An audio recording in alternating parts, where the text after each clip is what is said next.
Hello guide, welcome back. Guides, आज हम लोग देखने वाले हैं प्रेजेंट कंटिन्यूअस। कल हम लोग क्या पढ़े थे? प्रेजेंट इंडेफिनिट है ना। इसमें हम लोग गाइड पैसिव वॉइस पढ़ रहे हैं, तो चलिए स्टार्ट करते हैं।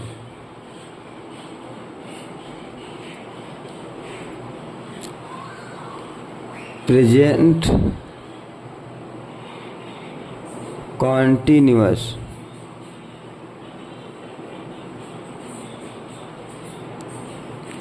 ठीक,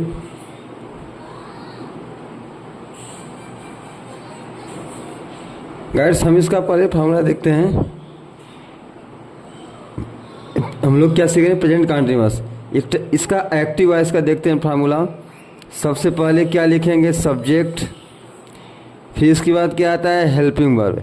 हेल्पिंग वर्ब में इज और एम और आर आता है। जी हाँ गाइड्स, प्रेजेंट कंटिन्यूअस में एक्टिव वॉइस के फार्मूले में, ठीक, अर्थात एक्टिव वॉइस के सेंटेंस में पहले सब्जेक्ट आएगा, फिर इज एम आर आएगा अर्थात हेल्पिंग वर्ब, फिर वर्ब का फोर्थ फॉर्म, फिर ऑब्जेक्ट। ये तो आप जानते हैं, ये पढ़ चुके हैं। लेकिन जैसे भी इसका पैसिव वॉइस बनाएंगे तो सब्जेक्ट यहाँ चला जाएगा, ऑब्जेक्ट पहले आपको लिखना पड़ेगा, है ना। आइए देखते हैं पैसिव वॉइस। तो पहले आपको क्या लिखना पड़ेगा? ऑब्जेक्ट।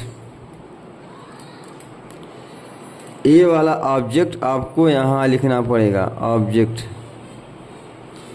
इसके बाद फिर आपको हेल्पिंग वर्ब लिखना पड़ेगा, यही इज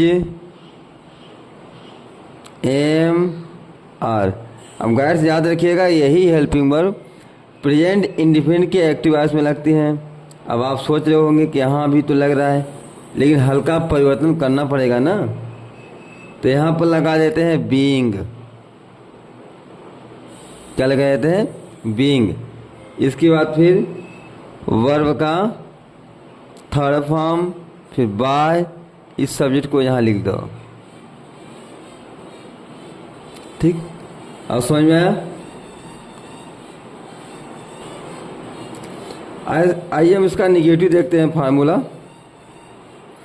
ये तो सिंपल वाला हो गया। निगेटिव में क्या आता है? Object plus helping verb.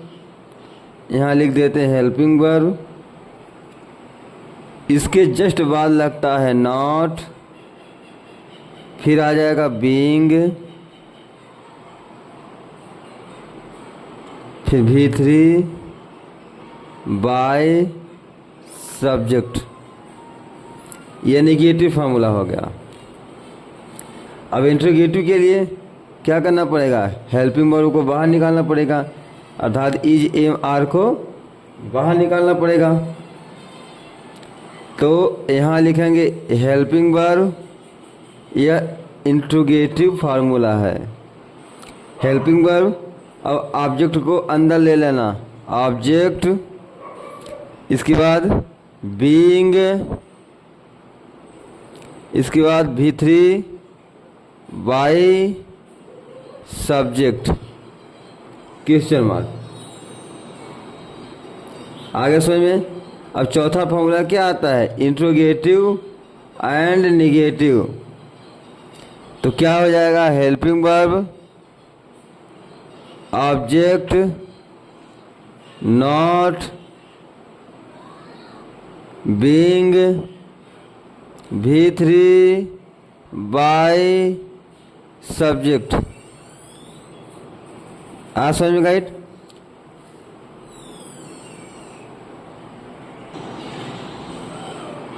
एक बार और देख लीजिए। ये सिंपल वाला फार्मूला हो गया। ऑब्जेक्ट इज एम आर, इसी को बोलते हैं हेल्पिंग वर्ब। बीइंग वर्ब का थर्ड फॉर्म, बाई और सब्जेक्ट। ये नेगेटिव वाला हो गया सेंटेंस फार्मूला, जहाँ नॉट लगा रहता है। तो object helping verb, helping verb यही वाले हैं, इन्हीं को बोलते हैं हेल्पिंग वर्ब, है ना। तो ऑब्जेक्ट हेल्पिंग वर्ब मतलब सहायक क्रिया। हेल्पिंग वर्ब के बाद नॉट, फिर बीइंग, फिर वर्ब का थर्ड फॉर्म, फिर बाई, फिर सब्जेक्ट। इंट्रोगेटिव में हेल्पिंग वर्ब को आपको लिखना पड़ेगा। इसके बाद ऑब्जेक्ट हो जाएगा, फिर बीइंग हो जाएगा, V3 हो जाएगा बाई सब्जेक्ट। अब इंट्रोगेटिव एंड नेगेटिव में helping verb, object, not being third form by subject. आइए गाइड्स हम कुछ इसका एग्जांपल देखते हैं। गाइड्स ये मेरा एग्जांपल है, फर्स्ट एग्जांपल है ना। इसको हम 4 बना के देखेंगे। क्या लिखा है, किताबें बेची जा रही हैं। तो पहले क्या लिखोगे, ऑब्जेक्ट, ठीक। क्या लिखोगे, बुक्स। बुक्स के बाद क्या आ जाएगा, आर, क्योंकि हमने आपको कल बताया था कि पैसिव वॉइस बनाया जाता है ऑब्जेक्ट के अकॉर्डिंग। यदि ऑब्जेक्ट सिंगुलर है तो सिंगुलर वाला आपका रहेगा हेल्पिंग वर्ब, और प्लूरल ये वाला। तो अगर एक किताब होती तो ई जाता, ज़्यादा किताब है तो आर आएगा, तो बुक्स आर हो जाएगा। उसके बाद क्या लिखोगे, बीइंग। देखिए लिखा है, लिख दो बीइंग। फिर क्या लिखा है, भी का थर्ड फॉर्म। अब यहाँ वर्ब का थर्ड फॉर्म, तो वर्ब इसमें क्या है, बेचना। तो बेचना का थर्ड क्या हो जाएगा, sold. Books are being sold. फिर अब इधर वाला तो दिए नहीं है। अगर यहाँ होता किताबें किसके द्वारा बेची जाती है, मोहन के द्वारा, सोहन द्वारा, हमें एक एग्जाम्पल लिए हैं तो हमारा ये वाला आता ना, ये तो छोड़ दो। अब किताबें नहीं बेची जा रही हैं, किताबें नहीं बेची जा रही हैं, तो क्या लिखोगे, बुक्स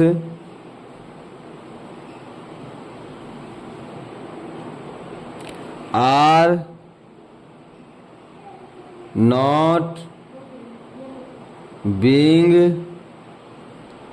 सोल्ड। या सिंपल, या निगेटिव। अब तीसरा क्या होता है, इंट्रोगेटिव। क्या किताबें बेची जा रही हैं, तो क्या लिखेंगे, are books being sold, question mark. तीसरा क्या होता है, क्या किताबें नहीं बेची जा रही हैं, आर बुक्स नॉट। गाइस सब फार्मूले का खेल है, बीइंग सोल्ड, क्वेश्चन मार्क। अब यह सिंपल सेंटेंस हो गया।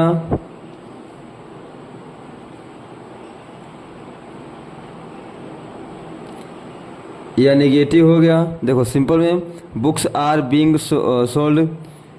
अब नेगेटिव में किताबें नहीं बेची जा रही हैं, books are not being sold, negative. Interrogative में क्या हो जाएगा, क्या किताबें बेची जा रही हैं, तो are books being sold. Interrogative and negative क्या हो जाएगा, क्या किताबें नहीं बेची जा रही हैं, books are books not being sold. Okay, अब आइए हम अगला देखते हैं।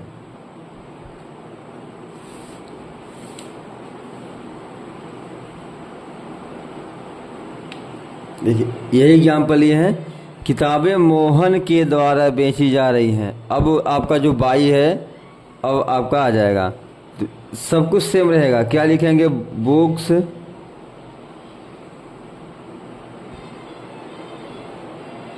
बुक्स हो गया। फिर बुक्स के बाद क्या लिखेंगे, आर आर। फिर बीइंग लिखेंगे, बीइंग के बाद सोल्ड लिखेंगे। अब यहाँ तक रुक जाइए, बुक्स आर बीइंग सोल्ड। यहाँ इतने का हिंदी की इतने का तो क्या होता है, किताबें बेची जा रही हैं।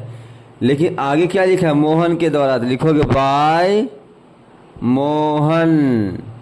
अब समझ में आया, किताबें मोहन के द्वारा नहीं बेची जा रही हैं, तो books are not books are not क्या हो जाएगा, books are not being sold by Mohan. ठीक ना। अगर इधर होता कि चाय मेरे द्वारा बनाया जा रहा है या बनाई जा रही है, तो क्या लिखेंगे, tea is being cooked by me. ठीक।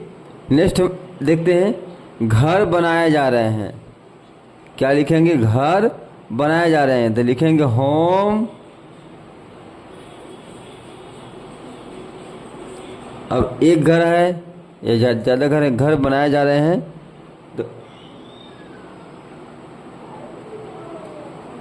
आर, एक घर रहेगा तो इज, ज़्यादा रहेगा तो are. Home are beings, sorry being, अब बनाना का क्या होता है, बिल्ड होता है, बिल्ड से बिल्ट, बिल्ट, बिल्ड का सेकंड फॉर्म है, सॉरी थर्ड फॉर्म है। तो क्योंकि पैसिव वॉइस में हर जगह लगता है थर्ड फॉर्म। अब क्या हो गया, घर बनाए जा रहे हैं तो home are being build, built. अगर इसको हम दूसरी भाषा में बोलें कि घर उसके द्वारा बनाए जा रहे हैं तो क्या लिखेंगे, home are being built by him. बात समझ रहे हो ना। इस प्रकार से आगे भी हो जाएगा। घर शीला के द्वारा बनाए जा रहे हैं तो home are being built by Sheela. अब देखिए, कार मरम्मत की जा रही है, क्या लिखेंगे, कार इज, भाई एक कार है ना, कार इज, फिर बीइंग, इसके बाद लिखेंगे मरम्मत को क्या बोलते हैं, रिपेयर्ड।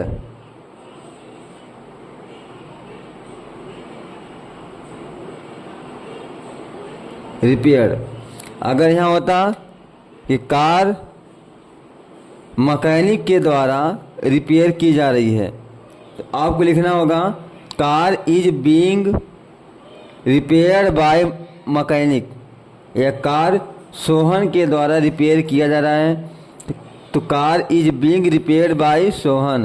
कार मेरे द्वारा मरम्मत की जा रही है, car is being repaired bye me. Guides, ऐसे ही आप बहुत सारे सेंटेंस ले सकते हैं। वीडियो को अच्छे से वॉच करिएगा। ये हमारा प्रेजेंट इंडेफिनिट और प्रेजेंट कॉन्टिन्यूअस हम दोनों आप ख़त्म कर दिए हैं। अब हम कल इसका नेक्स्ट पार्ट लेकर के आएंगे। तब तक जय हिंद, जय भारत। वीडियो को लाइक करिए, शेयर करिए, सब्सक्राइब करिए।